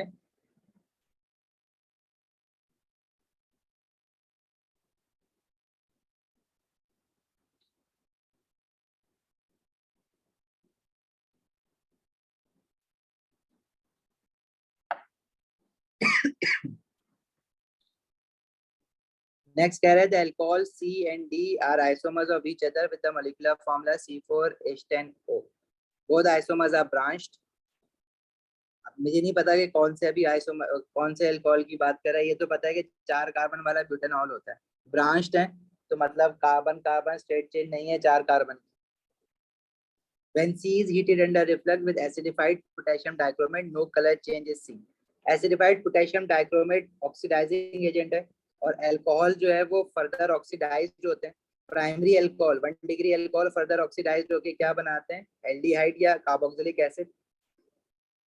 सेकेंड डिग्री अल्कोहल यानी कि सेकेंडरी अल्कोहल वो बनाते हैं कीटोन, और जो third degree alcohol tertiary alcohol होते हैं वो फर्दर ऑक्सीडाइज ही नहीं होते।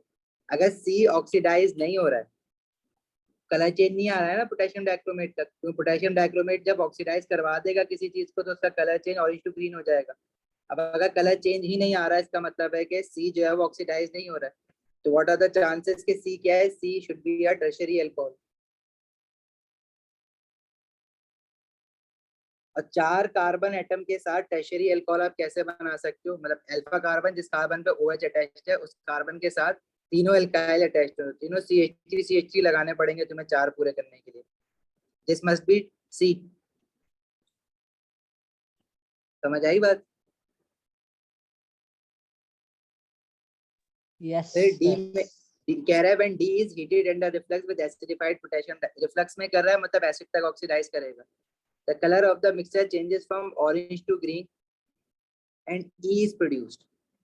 अब मैं कैसे कंफर्म करूं कि डी मेरा सेकेंडरी अल्कोहल है, क्योंकि सेकेंडरी अल्कोहल भी ऑक्सीडाइज होता है, प्राइमरी भी होता है। फर्क क्या होता है, सेकेंडरी अल्कोहल ऑक्सीडाइज होकर कीटोन बनाता है, और कीटोन जब बनेगा, अगर ये लेट से ब्यूटेनॉल भी है, जब कीटोन बनेगा तो वो उसमें एक ऑक्सीजन आएगा। अगर ये देखो या तो एसिड बनेगा, अगर मेरे पास ब्यूट1ऑल है, अगर ब्यूटेन 2ऑल है सेकेंडरी अल्कोहल है, तो फिर वो कीटोन बनेगा, और कीटोन में हमारे पास जो है वो एक ऑक्सीजन आता है। कार्बोक्सिलिक एसिड जब बनेगा तो 2 ऑक्सीजन होंगे, ऐसा ही है ना। कीटोन में तो एक ऑक्सीजन होता है। मैं ये कहना चाह रहा हूँ कि अगर मेरे पास प्राइमरी अल्कोहल है 4 कार्बन एटम वाला जो कि ब्यूटेन बनॉल है, लाइक दिस, ये ऑक्सीडाइज होके कार्बोक्सिलिक एसिड बनाएगा।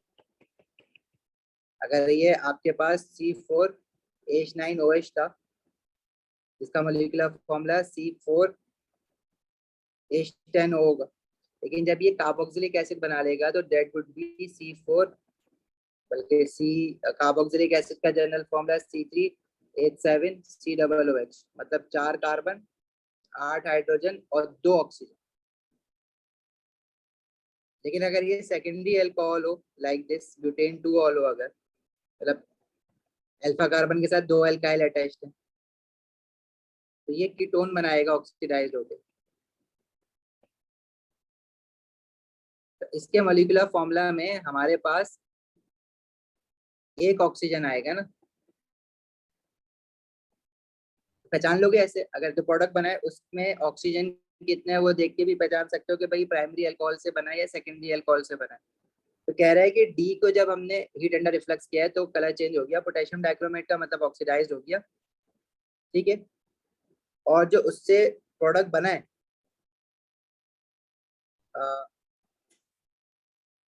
वो C4H8O2 बना है, मतलब ये कार्बोक्सिलिक एसिड है ना, 2 ऑक्सीजन है, मतलब डी से जो प्रोडक्ट बना है वो कार्बोक्सिलिक एसिड बना है, मतलब डी क्या होगा, प्राइमरी अल्कोहल होगा।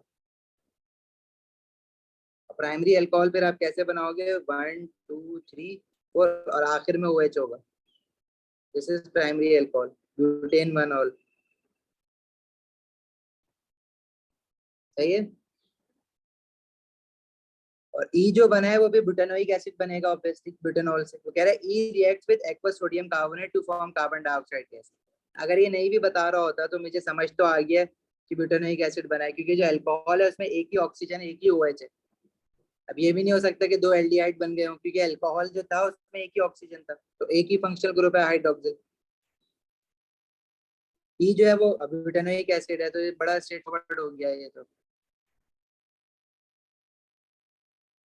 अब उसने आइडेंटिफाई करने के लिए कहा है कि आप स्ट्रक्चर फॉर्मूला भी बना सकते हो, आपकी मर्जी है, डिस्प्लेट भी बना सकते हो, स्केलेटल भी बना सकते हो, जो बनाना चाहो बना सकते हो। उसने ये नहीं बोला कि आपने डिस्प्लेट बनाना है या स्केलेटल फॉर्मूला बनाना है या स्ट्रक्चर फॉर्मूला बनाना है।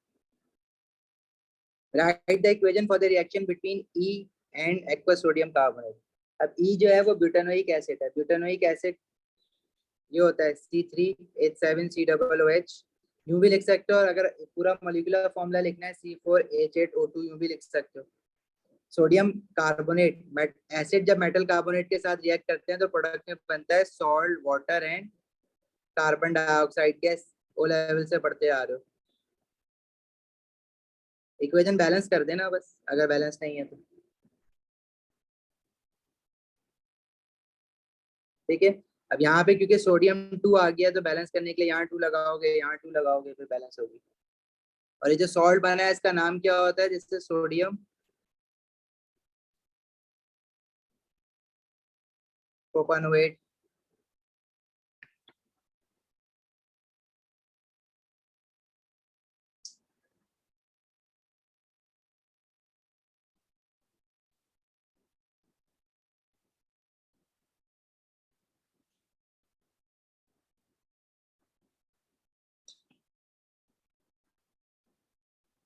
पार्ट सी है isomers FNG C5H10O both form an orange precipitate with reacted with 2,4-DNPH। अब ये जो FNG है ये कार्बोनाइल है, ये 2,4-DNPH के कार्बोनाइल का टेस्ट है, मतलब ये एल्डिहाइड भी हो सकते हैं और कीटोन भी हो सकते हैं। F is unbranched and reacts with alkaline aqueous iodine to produce yellow PPT। मतलब ये ट्राइआयोडोमीथेन टेस्ट है, और ट्राइआयोडोमीथेन टेस्ट आपका एल्डिहाइड के साथ भी होता है और कीटोन के साथ भी होता है और अल्कोहल के साथ भी होता है। तो ट्राइआयोडोमीथेन टेस्ट का पॉजिटिव होता है, जैसे फॉर एग्जांपल अगर कोई कीटोन है तो जो अल्फा कार्बन है उसके साथ एक CH3 जरूर अटैच हो, ठीक है। तो होता क्या है कि जब हम एक्वस अल्कलाइन आयोडीन डालते हैं तो वो जो CH है CH3 ब्रेक होता है और यहाँ पे 3 आयोडीन और 1 हाइड्रोजन लग जाएगा, और इसका येलो पीपीटी होता है, इसको ट्राइआयोडोमीथेन कहते हैं। अच्छा, G does not react with aqueous iodine. It contains a chiral center and produces a silver mirror when warmed with toluene region. तो देखो जो G है ना, G में बड़ी इंफॉर्मेशन बताई हुई है उसने, मतलब 5 कार्बन का वो क्या है, एल्डिहाइड है, क्योंकि वो टॉलरेंस रीजन के साथ सिल्वर मिरर टेस्ट दे रहा है, और वो ट्राइआयोडोमीथेन के साथ पॉजिटिव रिजल्ट नहीं दे रहा है। मतलब ये एल्डिहाइड अगर है तो जो फंक्शनल ग्रुप है एल्डिहाइड का, उसके साथ हमारे पास पीछे CH3 कहीं पे भी नहीं लगा हुआ, तो क्या पता वो प्राइमरी एल्डिहाइड हो, गैस कर रहा हूँ। लेकिन उसमें वो कह रहा है कि कायरल सेंटर भी है, मतलब एक कार्बन ऐसा है जिसके साथ 4 डिफरेंट बॉन्ड बने हुए, 4 डिफरेंट चीजें अटैच्ड हैं। जैसे वो ये हो सकता है 1 2 3 4 और ये 5।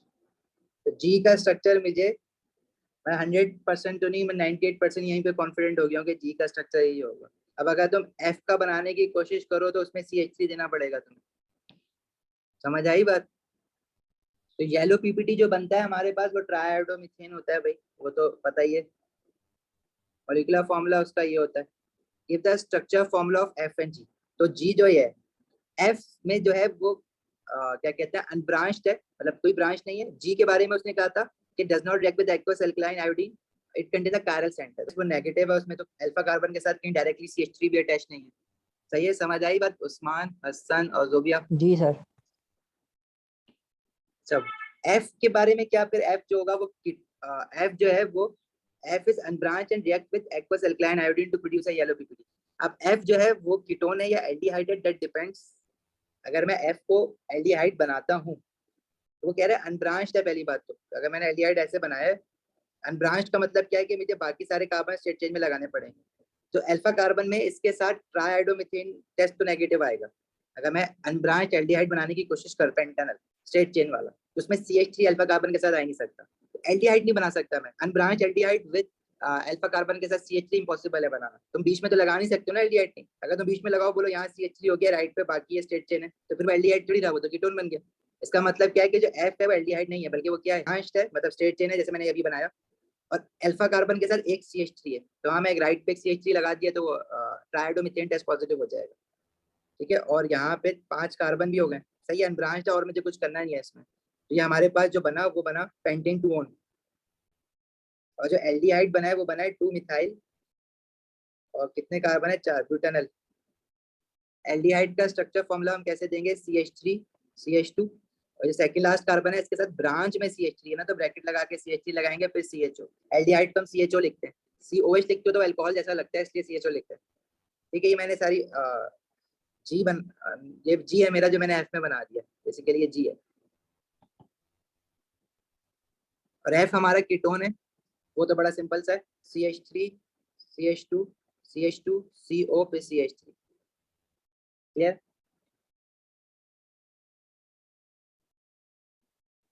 सर जी के लिए उसने कोई शर्त नहीं लगाई थी कि ब्रांच नहीं हो सकता?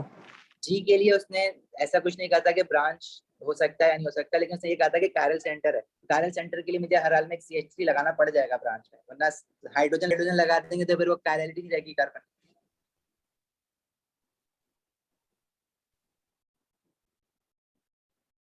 सही है।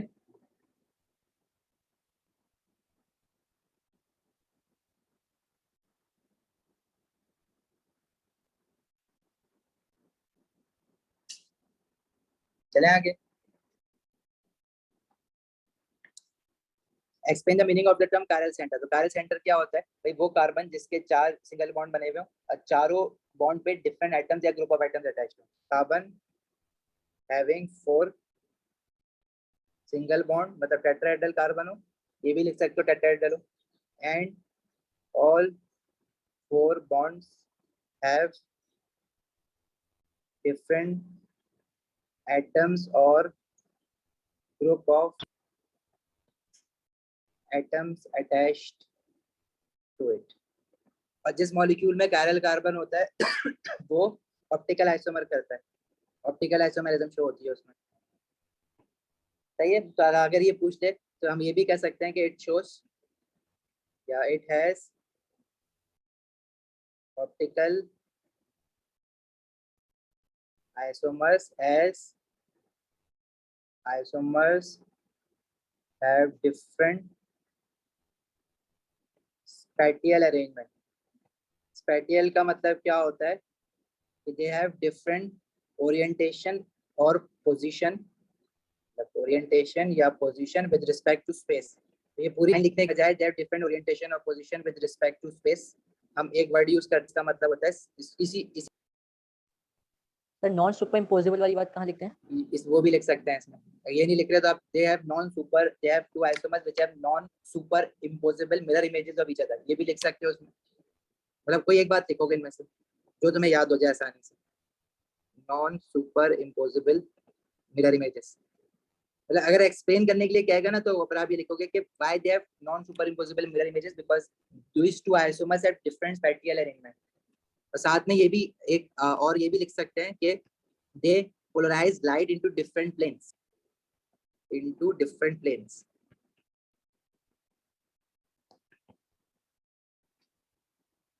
चलें आगे।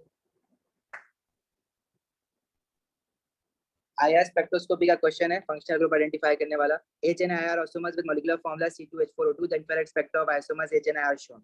अभी जो दो शेप अगर हम देखें तो ये वाला जो शेप मुझे पता है कि OH के लिए, अब OH कार्बोक्सिलिक एसिड का है या अल्कोहल का है। अल्कोहल के OH में हमें पता है कि जो एक इस तरह से यूं करके वो आ रहा होता है, लेकिन हम इस पे पता लिया नहीं करेंगे, हम डाटा बुकलेट से डाटा देख लेंगे। लेकिन मुझे ये तो पता है कि ये OH फंक्शनल ग्रुप को शो कर रहा है। ये वाला जो पहला H जो है ना इंफ्रारेड स्पेक्ट्रम मिलेगी इसी क्वेश्चन के नीचे। अभी फिलहाल हम, क्योंकि ये क्वेश्चन पुराना है तो हम अभी तक तो ऐसा सिर्फ फेब मार्च के पेपर आया जिसमें IR स्पेक्ट्रोस्कोपी के क्वेश्चन में डाटा बुकलेट नीचे लगी हुई मिली, वरना तो हमेशा अलग से मिलती थी। अच्छा जो दूसरा है ना होता है कीटोन या एस्टर्स के लिए, लेकिन इसमें जो डिप्स आ रही है ये आ रही है और ये आ रही है, तो दोनों डिप्स को हम देखेंगे। इसी तरह यहाँ पे दो डिप्स हैं H में, ये और ये, तो हम इनकी वेव नंबर देखेंगे कि एब्जॉर्प्शन इनकी किस चीज के साथ मैच कर रही है। तो उसके लिए हमें डाटा बुकलेट में IR स्पेक्ट्रोस्कोपी का टेबल खोलना पड़ेगा।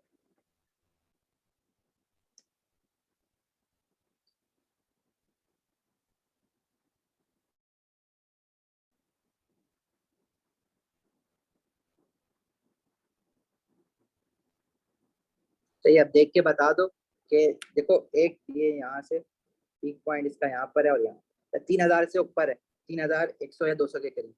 तो 3000 से ऊपर जो हमारे पास पीक्स हैं वो यहाँ से स्टार्ट होती हैं, अरीन से और amines, carboxylic acid, OH carboxylic acid की वजह से भी हो सकता है, अल्कोहल की वजह से भी हो सकता है, फ्री अल्कोहल की वजह से भी हो सकता है।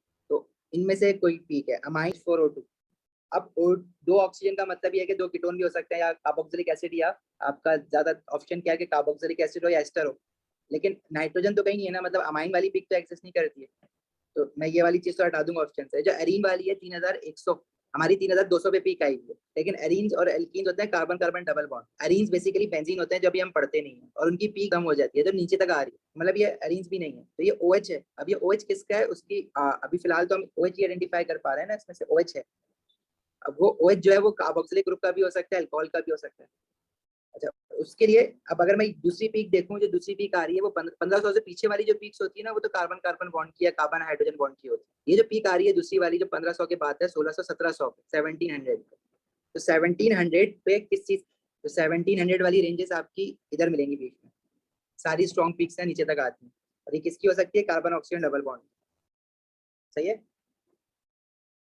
अब एच के बारे में ये पता लग रहा है कि OH भी है और कार्बन ऑक्सीजन डबल बॉन्ड भी है, तो फिर ये किस तरफ जाएगा, कार्बोक्सिलिक एसिड की तरफ जा रहा होगा फंक्शनल ग्रुप पूरा।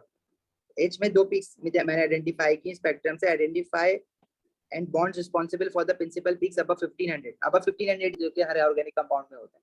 तो एच में कार्बन ऑक्सीजन डबल बॉन्ड की पीक आइडेंटिफाई हो रही है, ठीक है, और दूसरी OH पीक आइडेंटिफाई हो रही है।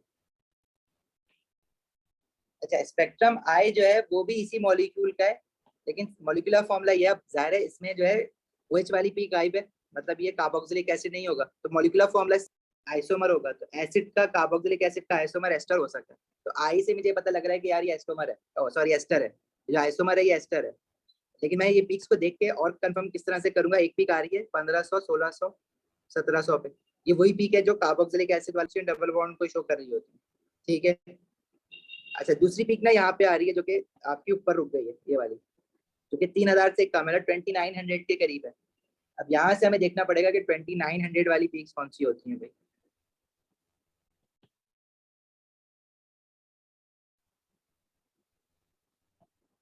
देखो 2900 वाली रेंज ना यहाँ पे हाइड्रोजन बॉन्ड को शो करी। तो ये कार्बन हाइड्रोजन बॉन्ड की हो गई और ये कार्बन ऑक्सीजन डबल बॉन्ड की हो गई, मतलब इसमें OH नहीं है। इट मींस कि ये आपका कार्बोक्सिलिक एसिड नहीं हो सकता, तो फिर ये लेकिन मॉलिक्यूलर फॉर्मूला के हिसाब से एल्डिहाइड और कीटोन हो नहीं सकता। मैं बताता हूँ क्यों। देखो इसमें एक पीक है कार्बन ऑक्सीजन डबल बॉन्ड की और दूसरी कार्बन और हाइड्रोजन की, नेम H&I। अब प्रॉब्लम ये है कि अगर मैं इसको अगर H को तो मुझे डिसाइड हो गया कार्बोक्सिल हो सकता है इस मॉलिक्यूलर फॉर्मूला के साथ, इसमें 2 कार्बन 4 हाइड्रोजन और 2 ऑक्सीजन है। अच्छा कीटोन में इसको 2 कार्बन के साथ तुम्हें पता है कीटोन बन ही नहीं सकता ना, C डबल बॉन्ड O अगर है तो 2 कार्बन के साथ तो कीटोन बन ही नहीं सकता। कीटोन बनाने के लिए एटलीस्ट 3 कार्बन एटम होने चाहिए, पहला कीटोन ही प्रोपेनोन होता है, तो कीटोन तो ये नहीं है। अगर आपको 2 एल्डिहाइड फंक्शन ग्रुप लगाने पड़ेंगे तुम्हें इस तरह से 2 कार्बन के साथ, लेकिन किसी भी तरह अगर तुम 2 एल्डिहाइड लगा दोगे इसमें तो तुम कार्बन पूरे तो कर दोगे, हाइड्रोजन पूरे नहीं कर सकते। 4 हाइड्रोजन कैसे लगाओगे, हाइड्रोजन तो 2 ही आएंगे, मींस के एल्डिहाइड भी नहीं है। तो फिर मेरे पास ऑप्शन क्या बचा, हाइड्रोजन तो इसमें है नहीं, बचा अब मेरे पास सिर्फ और सिर्फ एस्टर। तो ये एस्टर क्या हो सकता है, एस्टर भी 2 कार्बन के साथ एक ही एस्टर बन सकता है, ये वाला, जिसमें 4 हाइड्रोजन 2 कार्बन और 2 ऑक्सीजन। और इस एस्टर का नाम क्या होगा, ये मिथेनोइक एसिड और मिथेनॉल से मिलके बन सकता है, तो दिस इज मिथाइल मिथेनोएट। और एसिड कौन सा बना है, इथेनोइक एसिड। आई बात समझ। H बेसिकली क्या है, इथेनोइक एसिड है, और I क्या है, मिथाइल मिथेनोएट है। यहाँ पे इन दोनों के नाम लिखे। सर आपने कहा था कि ये 1500 से पहले की पीक्स कार्बन कार्बन बॉन्ड को शो कर रही होती हैं, कार्बन। हाँ तो ये कार्बन 15 हाइड्रोजन इसी में आ जाते हैं, कार्बन हाइड्रोजन की कार्बन ज़्यादा होती हाइड्रोजन थी। कुछ बॉन्ड जो है ना 1500 में भी आ जाते हैं, अब डिपेंड करता है कि उनके बराबर में क्या लगा हुआ है। तो कार्बन हाइड्रोजन की कुछ बॉन्ड्स की पीक जो है ना वो आगे भी आती है। तो कार्बन कार्बन बॉन्ड की तुम्हें देखो डबल बॉन्ड की दिखेगी तुम्हें, कार्बन कार्बन सिंगल बॉन्ड देता ही नहीं 1500 से जो पीछे वाली है ना, लेकिन उसको करेंगे ना कार्बन कार्बन बॉन्ड, कार्बन और हाइड्रोजन बॉन्ड जो होता है उनकी दे रहा होता है एल्केन्स और एल्कीन्स। सही है जी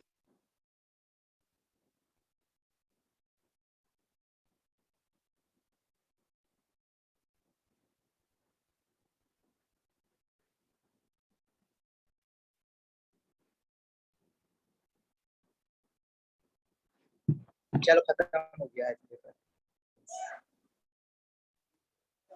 सर। चलो नेक्स्ट पेपर हो गया सर जी। सर वो मुझे आपसे पूछना था कि वो